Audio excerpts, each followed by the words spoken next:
Hello, my name is Emily and I work for the Lowell Parks and Conservation Trust. We are here at West Meadow and today we will be going on a little tour doing some basic plant ID together as well as creating an event map for this beautiful natural area.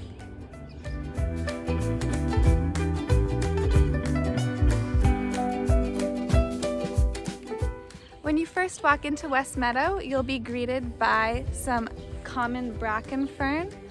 These ferns are facultative upland species, which means you will find them in uplands as opposed to lowland location. What's special about West Meadow is that you will be seeing both upland and lowland habitat and species that are specific to those areas. Moving on down the path, we are already seeing species that prefer wetland habitats or lowland habitats. The first of which is sensitive fern, which is my personal favorite fern. Let's get a bit closer. What's unique about this plant is this interesting midrib leaf, which makes it pretty easy to ID when compared to other ferns. Also in the winter, they have a fertile frond that stays up all year round, so you can ID them even in the winter. I don't see one right here, but see if I can find one later in the video. The only other species that has this fertile frond that lives in the same area that will stay up all year round is ostrich fern, but that fertile frond tends to be a lot bigger, and when it is leafing out, the leaves look a lot different, so you don't have to worry about mixing up that ID.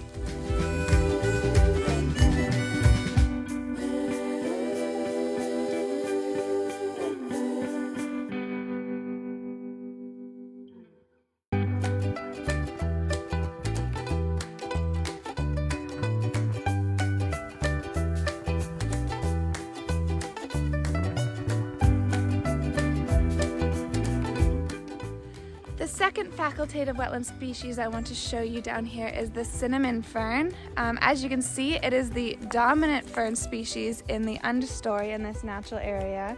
Cinnamon fern gets its name because of the often cinnamon colored fluff along the stem of the plant. Doesn't smell like cinnamon, but it sure does look like it.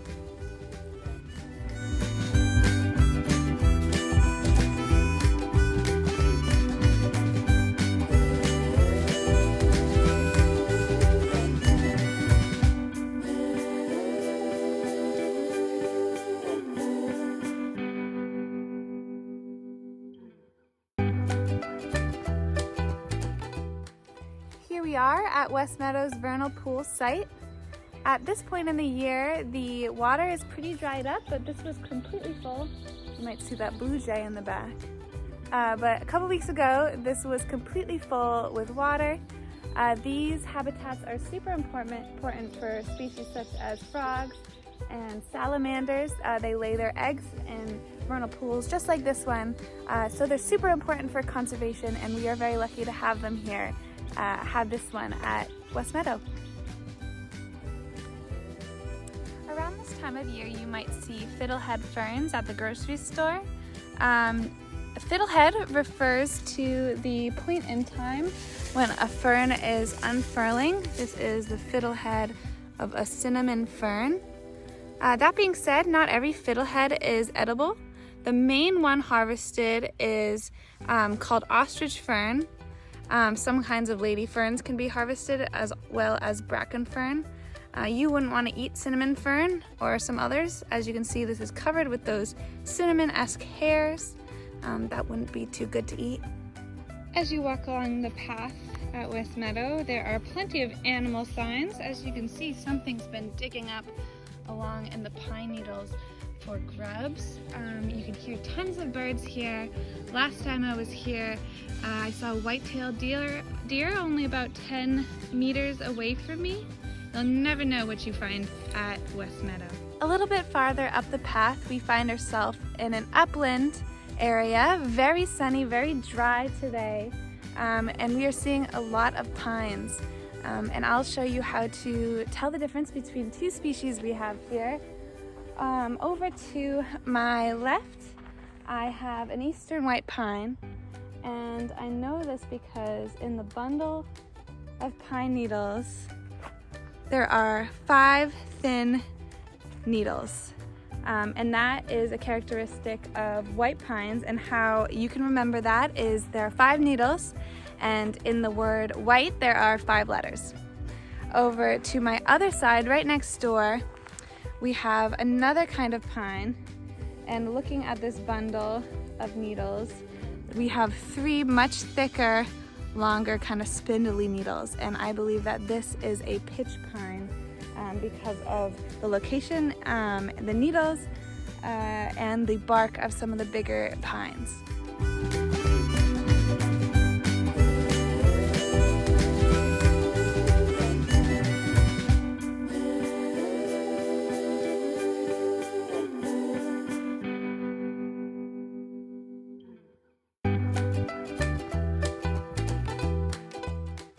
I am farther down the trail back in the forest now, and I've come across an interesting plant right in here. Some of you might recognize this as sweet fern.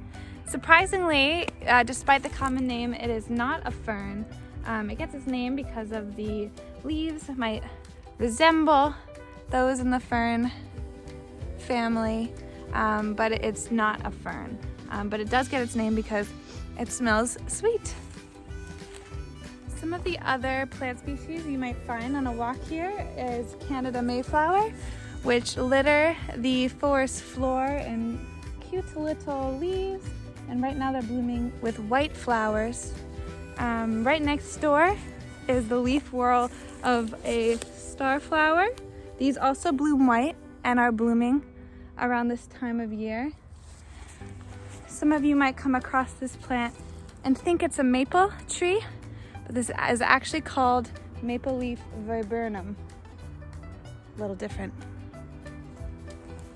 As I mentioned earlier, this is a sensitive fern, and down here is the fertile fern stalk. It is darker in color, and as I mentioned previously, this stays up through the winter. And look, some wood sorrel hanging out down there as well. Can you see that? Beautiful. Thank you for joining me for my creation of an event map for West Meadow and joining me on my walk through the woods. This is truly a beautiful natural area with a lot to discover and look at.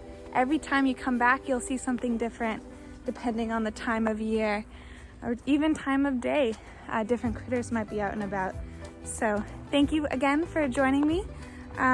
If you do end up coming here, please feel free to share with us what you find and discover, and keep up those nature journals.